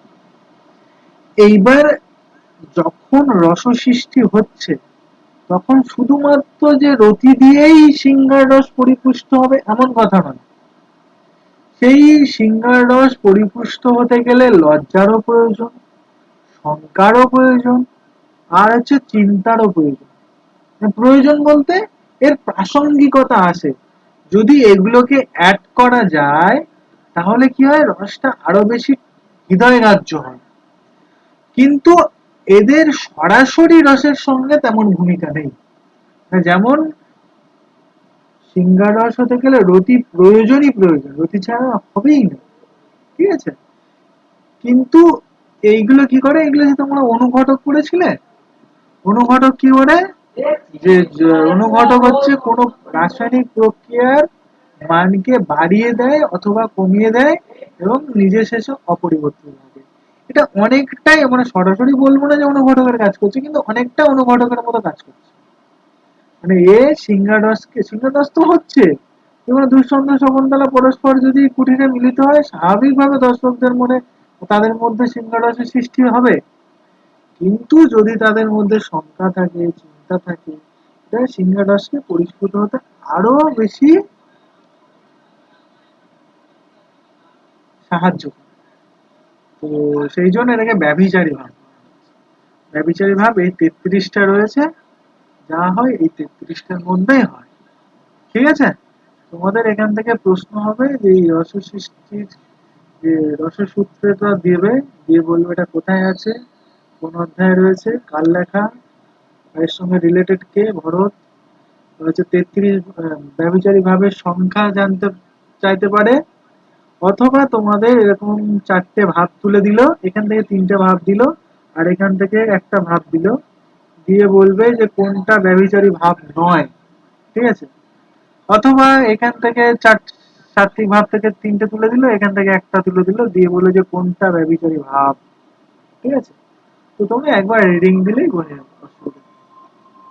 ঠিক আছে, দাদা, হ্যাঁ, বিভাবটা তাহলে এক কথায় রস সৃষ্টির প্রক্রিয়া। কোনটা বিভাবটা। বিভাবটা না, টোটালটাই হচ্ছে রস সৃষ্টির প্রক্রিয়া। সেখানে বিভাব থাকবে, অনুভাব থাকবে এবং ব্যভিচারী ভাব, এই 3টে মিলিত হয়ে, ধরো বিভাবের মধ্যে কি থাকছে, পারিপার্শ্বিক পরিবেশ একটা থাকছে এবং আলম্বন বিভাব থাকছে। মানে আলম্বন বিভাব বলতে নায়ক নায়িকা বা যাকে দেখে ওই রসের উৎপন্ন হচ্ছে, যাকে অবলম্বন করে, ধরো কোনো একজন কমেডিয়ান, সে আমাদের হাসাচ্ছে, তাহলে কমেডিয়ান হচ্ছে আলম্বন বিভাগ। মানে কমেডিয়ান থাকছে, তারপর কি থাকছে, যে কমেডিয়ান যে আমাদের হাসাচ্ছে তার যে অঙ্গভঙ্গি, তোমরা যে জোকার গুলো দেখো, এই যে জোকার গুলো, ওই যে ওদের যে অঙ্গভঙ্গি, ঠিক আছে, অঙ্গভঙ্গি, একটু অঙ্গভঙ্গি দেখিয়ে হা হা করে হাসতে শুরু করলো, এই যে অনুভাব এটা থাকছে। তারপর তার সঙ্গে যে এক্সটার্নাল যে ব্যভিচারী ভাব এগুলো থাকছে, এগুলো একসঙ্গে মিলিত হয়েই হচ্ছে রস সৃষ্টি হচ্ছে। মানে কোনো একটা ইন্ডিভিজুয়াল রসে পরিণত হচ্ছে না। ঠিক আছে, সবগুলো মিলিয়ে ফ্র্যাকশন অফ সেকেন্ডের মধ্যে আমাদের হাসি সৃষ্টি হয় বা আমাদের রসের সৃষ্টি হয়। বোঝা গেল?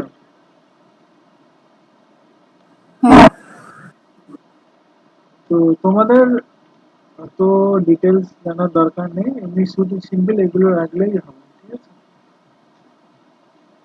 এবার হচ্ছে এই এটা পরে তোমাদের পরীক্ষা এই জায়গাটাতে কোশ্চেন হয়। কি কোশ্চেন হয়?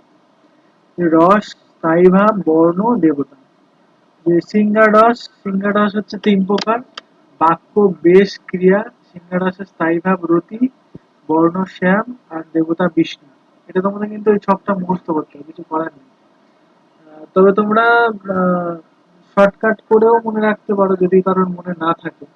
যেমন ধরো হাস্যরস, হাস্যরসের হা নিলে এখানে এর স্থায়ী ভাব হা নিলে, বর্ণ সে নিলে, আর দেবতা প্র নিলে, তাহলে হা হা সে প্র, এরকম করে ছোট করে পাশে লিখে রাখলে হা হা সে প্র।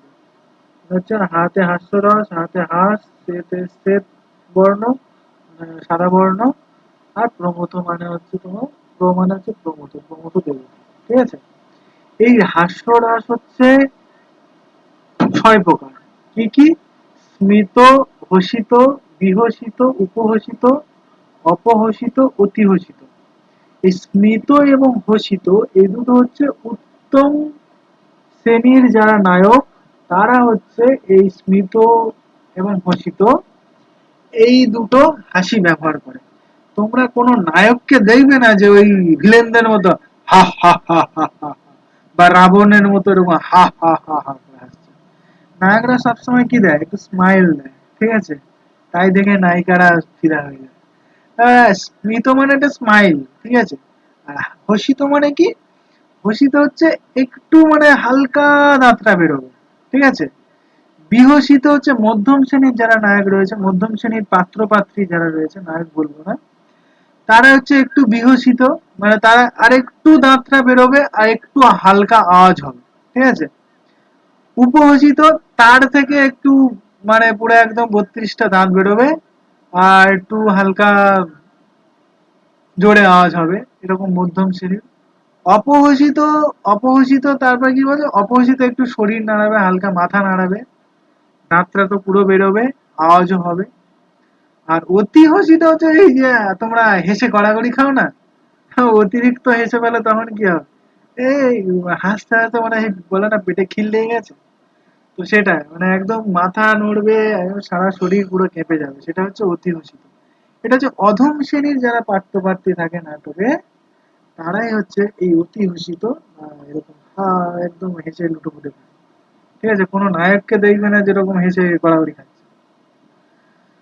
তারপর বলছে যে অপিচ আদ্যধত এবং পরাদ্ধত ভেদেন দুটো প্রকার, বলে এইটা হচ্ছে 6 প্রকার।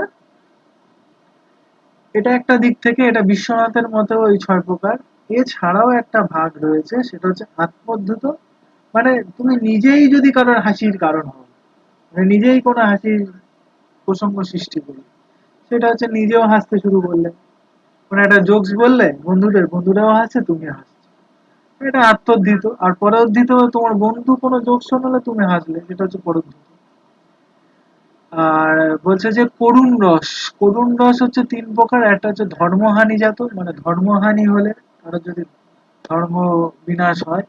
এটা হচ্ছে ক্ষয়জাত, ক্ষয়জাত বলতে অ্যাকচুয়ালি রোগক্ষয়জাত এরকম বলতে পারো। আর রোগের দ্বারা যদি শরীর ক্ষয় হয় তাহলে তো দুঃখ পাবেই। এটা হচ্ছে শোকজাত, শোকজাত বলতে কোনো প্রিয়জন যদি ছেড়ে চলে যায়, বা কোনো যে প্রিয়জন যদি মারা যায় সেক্ষেত্রে শোকজাত, বা যদি তোমার কোনো প্রিয় জিনিস হারিয়ে যায় সেক্ষেত্রে শোকজাত তোমার করুণার সৃষ্টি হবে। এ হচ্ছে শোক, স্থায়ী ভাব। আর কপট হচ্ছে বর্ণ, যম হচ্ছে দেবতা।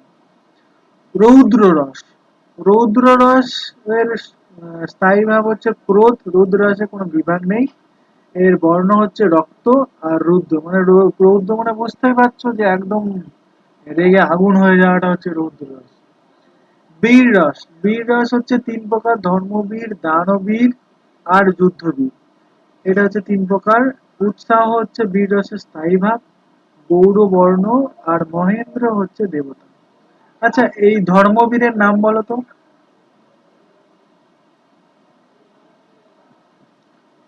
ধর্মবীরের নাম বলো।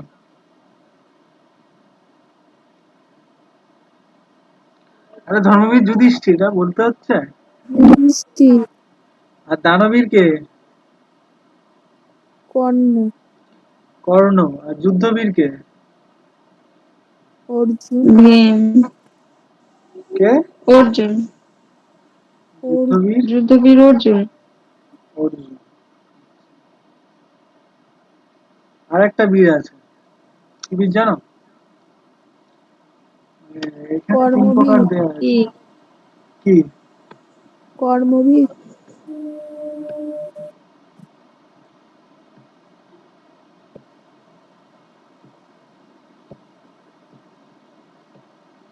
দয়া দয়া দয়াবীর কে জানো? যে বলতে পারবে তার একটা ডিজিটাল চকলেট দেবো, বলো দয়াবীর কে?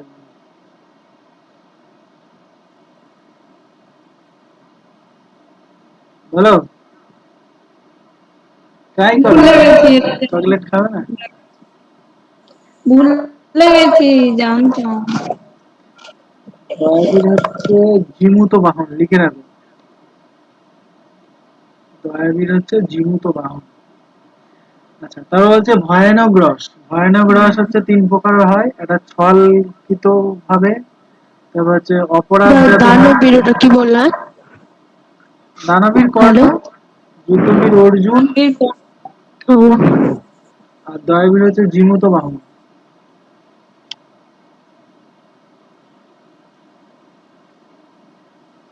জীমূত বাহন দয়াবশত নিজের শরীরকে দান করে, দয়া মানে ইয়ে করে দিয়েছিল, মৃত্যুর মুখে ঠেলে দিয়েছিল। ঠিক আছে।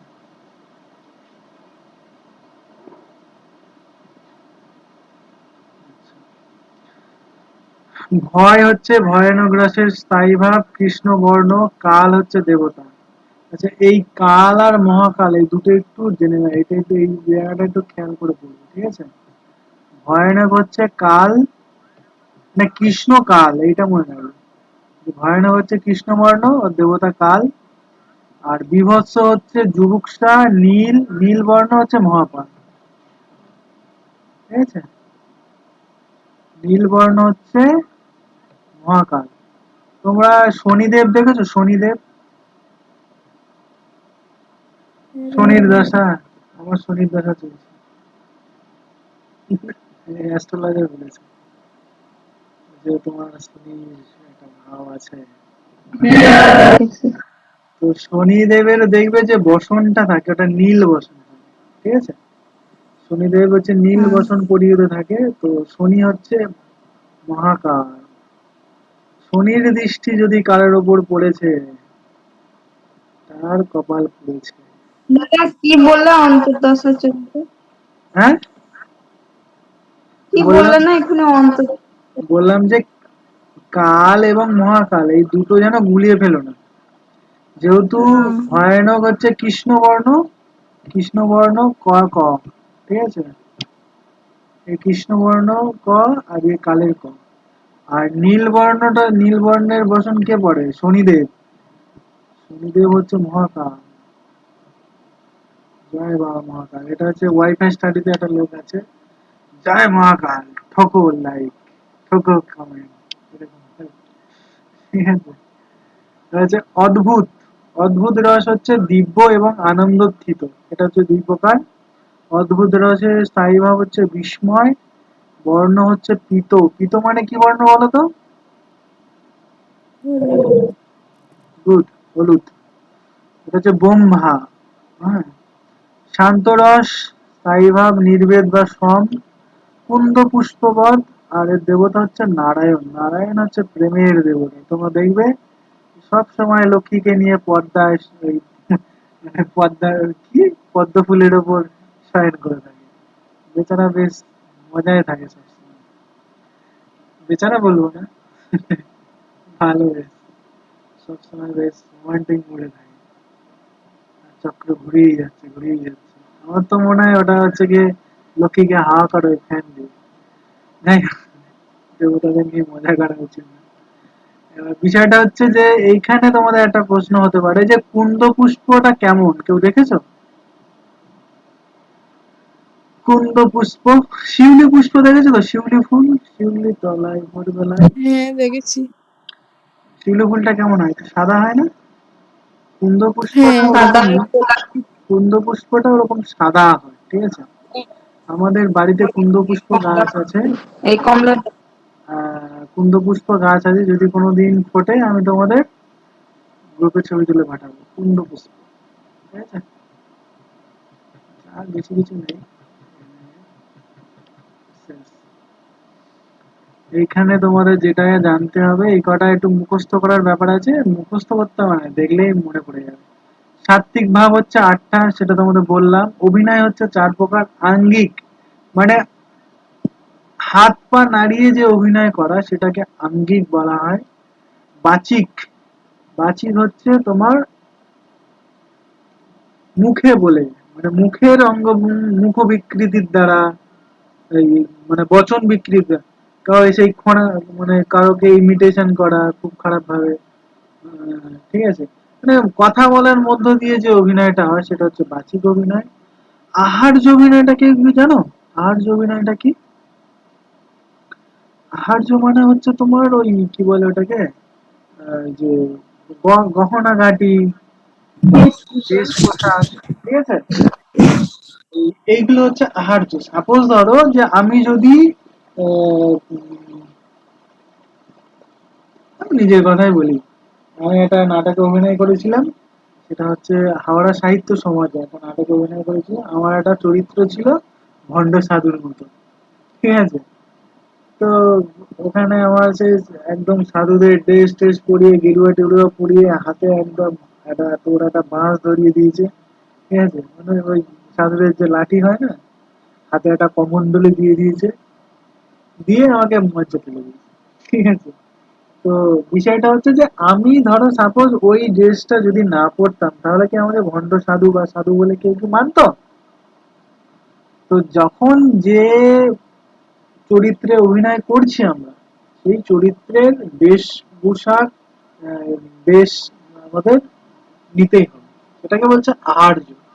সাত্ত্বিক মানে বললাম যে কোনো সাধু সন্ত ব্যক্তির যদি অভিনয় করে, সেটাকে সাত্ত্বিক ভাব, সাত্ত্বিক অভিনয়। এটাই সাত্ত্বিক অভিনয়ের মধ্যে এগুলো পড়ছে, এইগুলো তোমার থাকতেই হবে, নাহলে তোমার সাত্ত্বিক অভিনয় হবেই না। হচ্ছে বৃত্তি হচ্ছে 4 প্রকার। ভারতী, সাত্যকী, কৌশিকী, আরভটী, ঠিক আছে? প্রবৃত্তি হচ্ছে 4 প্রকার। অবন্তী, দাক্ষিণাত্য, ঔড়মারঠী, পাঞ্চালী। সিদ্ধি হচ্ছে 2 প্রকার। দৈবী সিদ্ধি, মানসিক সিদ্ধি। স্বর হচ্ছে 7 প্রকার, আমরা জানি সপ্ত স্বর, সারেগামা পা ধা নি সা, ঠিক আছে?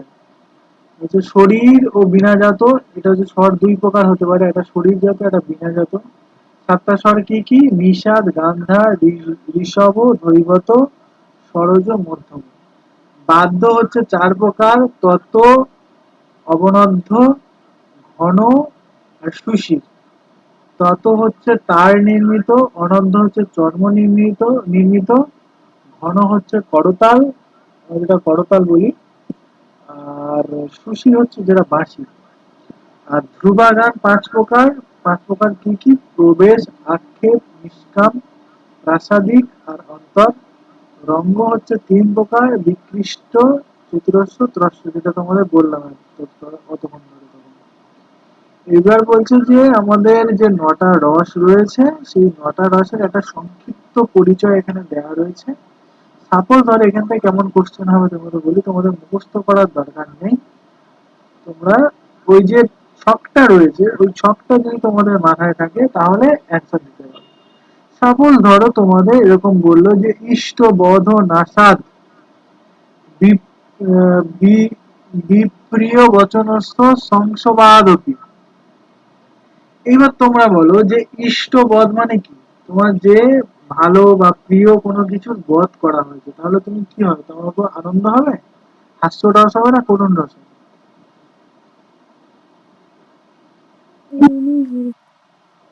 কাঁদবে নিশ্চয়ই। তোমার প্রিয় বস্তু যদি কেউ মেরে দেয়, ধরো প্রিয় খুব একটা কুকুর ছিল, একটা পাখি ছিল, তাই কেউ মেরে দিয়েছে, তোমার কি হবে? দুঃখ হবে না? কারণ হচ্ছে সুখ প্রয়েষ্ট সম্পন্ন। সুখে থাকলে কি হয়? ভূতে কুলায়। ভূতে কুলালে কি হয়? সিংহরাসের সৃষ্টি হয়। ঠিক আছে? বা আরো যদি উদাহরণ দেখো, যারা দেখবে একটু প্রেম টেম করে নতুন নতুন, দেখবে সারাদিন ফোনে কথা বলেই যাচ্ছে, কি হাসি। দুদিন পরে হাসি শুকিয়ে যাবে, সেটা পরের কথা।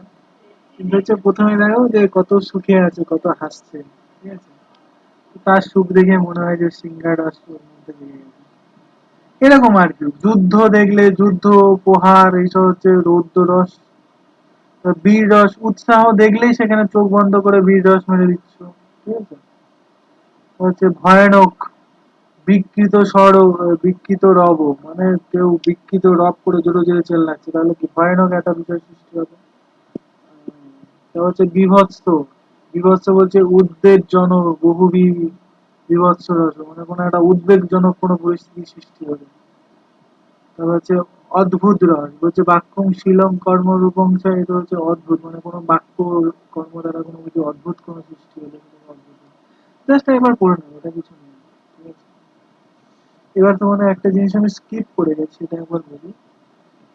এটা হচ্ছে এই যে তীর চিহ্ন গুলো তোমরা লক্ষ্য করেছো পড়ানোর সময়?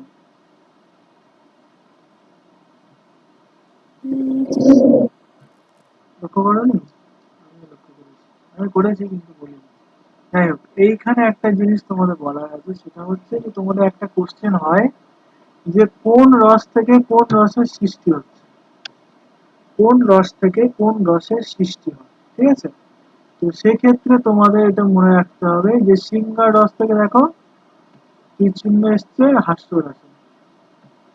তো একটু আগে বললাম যে যারা নতুন নতুন প্রেম করে দেখবে, তারা সবসময় একটু হাসি খুশি থাকে। হ্যাঁ, হা হা হুহু করছে, একদিন ফোনে কথা বলছে, কানে হেডফোন লাগিয়ে আছে।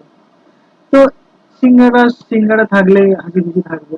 তো স্বাভাবিকভাবে সিঙ্গার রস মানে এলো কি, মানে জীবনে প্রেম এলো, প্রেম থেকে হাসি, অন্য কারণেও হাসি আসতে পারে। কিন্তু আমরা এখানে স্পেসিফিক্যালি যেহেতু বইয়ে থেকে বলছি যে সিঙ্গার রস থেকে হাস্যরসের উৎপত্তি হয়, অন্য কারণেও হাসতে পারে, যারা সিঙ্গেল তারাও হাসে, সেটা কথা নয়। তবে যারা প্রেম টেম করে তারা একটু বেশি বোধ হয় হাসাহাসি করে। যাই হোক, তারপর হচ্ছে রৌদ্র রস। রৌদ্র রসের থেকে কি রস জন্মাচ্ছে? করুণ রস। ঠিক আছে? রৌদ্র রস থেকে কি রস জন্মায়? করুণ রস।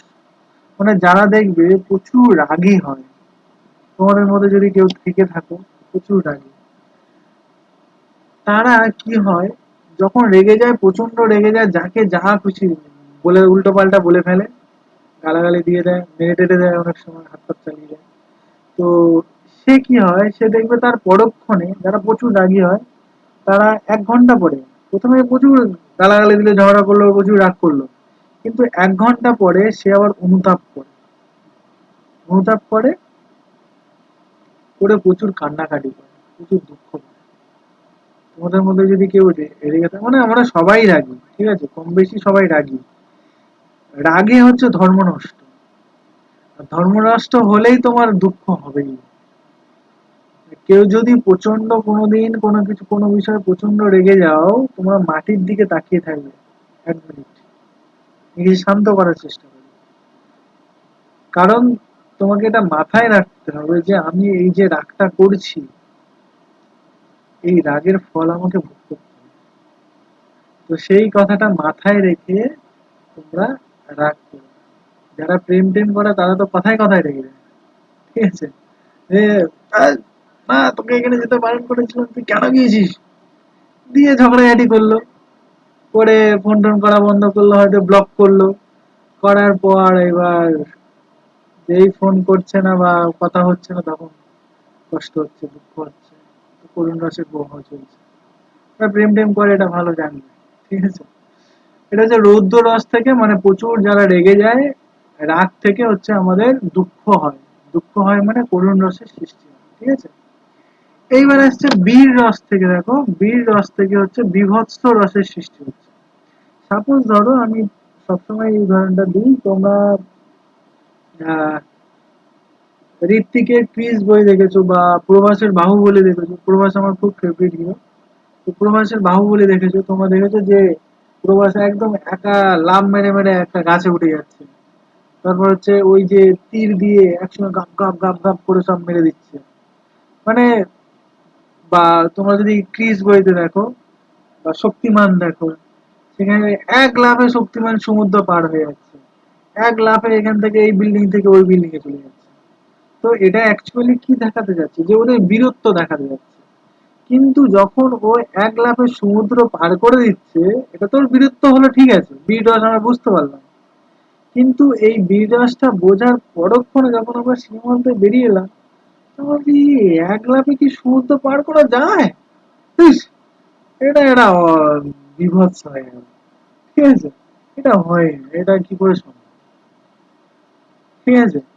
তো সেই জন্য বলছে যে একটা বিভৎস ভাব একটা সৃষ্টি হয়। না, বীর রস থেকে বিভৎস নয় তো, বীর রস থেকে অদ্ভুত রাসের সৃষ্টি হয়, এটা ভুল আছে। বীর রস থেকে অদ্ভুত, এটা ঠিক করে না। বীর রস থেকে অদ্ভুত রসের সৃষ্টি হয়, ঠিক আছে। মানে যখন আমরা দেখছি যে এক লাফে সমুদ্র পার করে দিচ্ছে, অদ্ভুত বিষয়, এরকম হতে পারে নাকি। তো বীর রস মানে বীরত্ব দেখাতে গিয়ে একটা অদ্ভুত বিষয় সৃষ্টি হয়ে গেল, বা অদ্ভুত রসের সৃষ্টি হলো। এবার বলছে যে বিভৎস রস থেকে হচ্ছে ভয়ানক রসের সৃষ্টি হয়, ঠিক আছে। বিভৎস রস থেকে ভয়ানক রসের সৃষ্টি হয় কিভাবে? তোমরা চাঁদের পাহাড় দেখেছো? দেবের চাঁদের পাহাড়, ওদের মহানায়ক দেব, তার চাঁদের পাহাড় দেখেছো? হ্যাঁ, দেখেছি। তো চাঁদের পাহাড়ে হ্যাঁ, একটা দেখেছি। প্রাণী ব্যবহার করা হয়েছিল, চাঁদের হুম। পাহাড়ে একটা প্রাণী ব্যবহার করা হয়েছিল।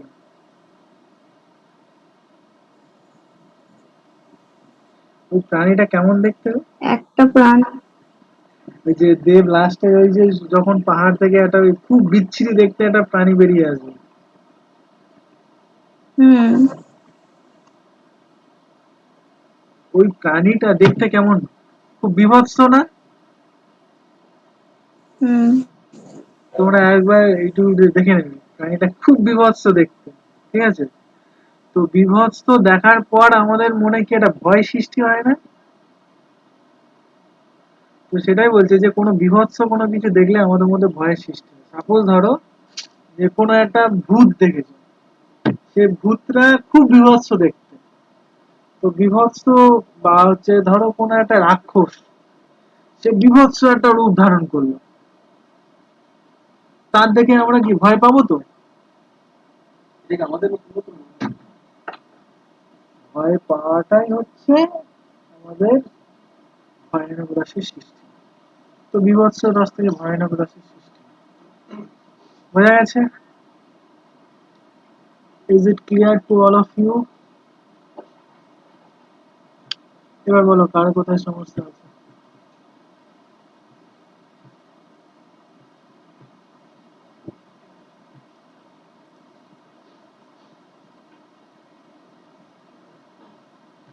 বোঝা হলো না বোঝা গেল?